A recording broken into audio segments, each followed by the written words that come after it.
يسعد مسايكم ويا أهلا وسهلا فيكم في برنامجكم ومن سيربح المليون. جمهورنا اليوم ضيفنا في الحلقة رئيس الوزراء العراقي حيدر العبادي. أهلا وسهلا فيك أخ حيدر. أخ حيدر، في عندك 15 سؤال بيوصلوك المليون، في عندك 3 وسائل مساعدة: حذف إجابتين، أو إذا بدك تستعين بصديق، أو تستعين برأي البرلمان أو الجمهور. في عندك كمان فرصة لحتى تنسحب كيف ما بدك. إذا جمهورنا خلونا نكفي المشوار مع الأخ حيدر العبادي وبرنامج من سيربح المليون.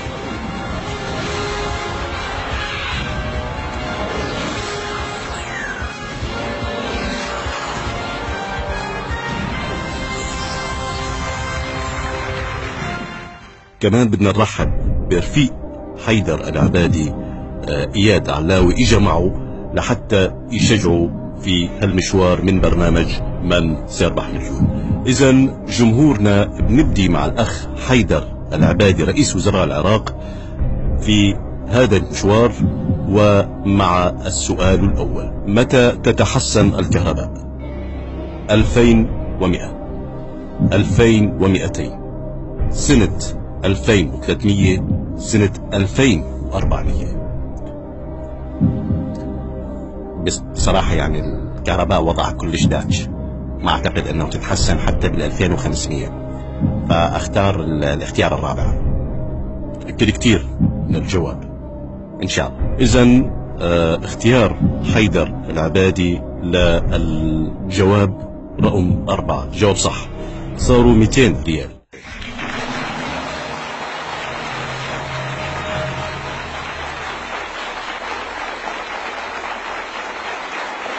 ننتقل إلى السؤال الثاني، وهو: متى يتحسن الأمن في العراق؟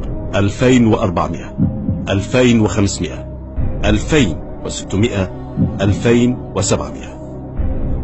أعتقد ماكو أمان بالعراق، وأتمنى أنه تكون هناك اتفاقيات جديدة في المستقبل القريب لحل هذه المشاكل الأمنية، فأيضا هو الاختيار الرابع. جواب نهائي.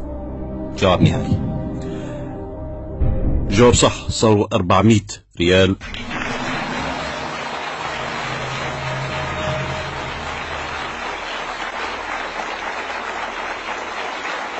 أخ حيدر العبادي، لسه في عندك 3 وسائل مساعدة ما استخدمت ولا واحدة منهم: الاستعانة بالجمهور، أو حذف إجابتين، أو الاستعانة بصديق. بننتقل إلى السؤال الثالث. السؤال هو: ما هو الحل الوحيد لوضع العراق العشبة، القنفة، الشعبة، اللفة؟ يعني هذا سؤال صعب جدا. يعني أتمنى أن أستعين بصديق إلي إبراهيم الجعفري، هو يعرف هذا السؤال. إذن بنطلب من البرنامج أن يتصل برفيق حيدر العبادي إبراهيم الجعفري لحتى يساعدوا بالجواب.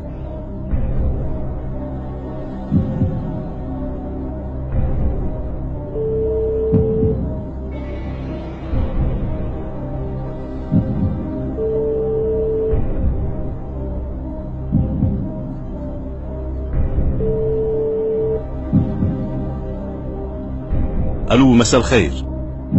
أخ إبراهيم الجعفري، معك جورج إبداحي من برنامج من سيربح المليون. فيه رفيقك حيدر العبادي محتاج لمساعدتك، ومعكم 30 ثانية لما بيبدأ حيدر العبادي بالسؤال. تفضل حبيب إبراهيم، إذا تسمعني.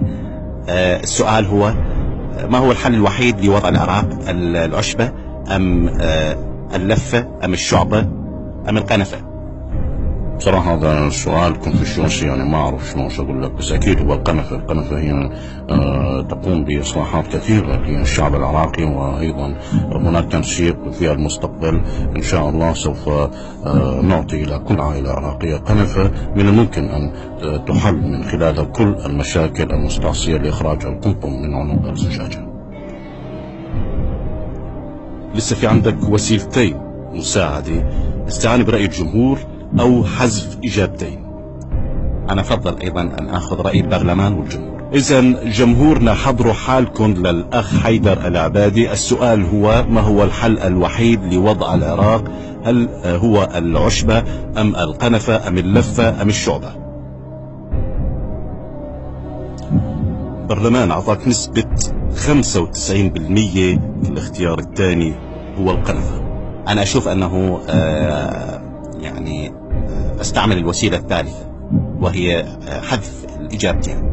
إذا بنطلب من الكمبيوتر بيحذف له إجابتين للأخ حيدر العبادي من السؤال، وهو: ما هو الحل الوحيد لوضع العراق؟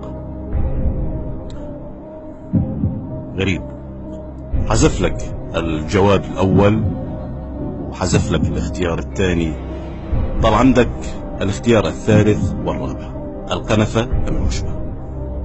أنا أفضل أن أمشي مع رأي الجمهور ومع رأي صديقي إبراهيم الجعفري. جوابه رقم 3: القنفة.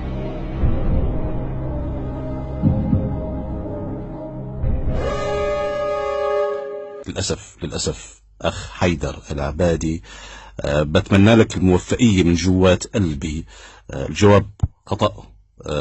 الجواب الصح هو العشبة هي الحل الوحيد لكل أوضاع العراق.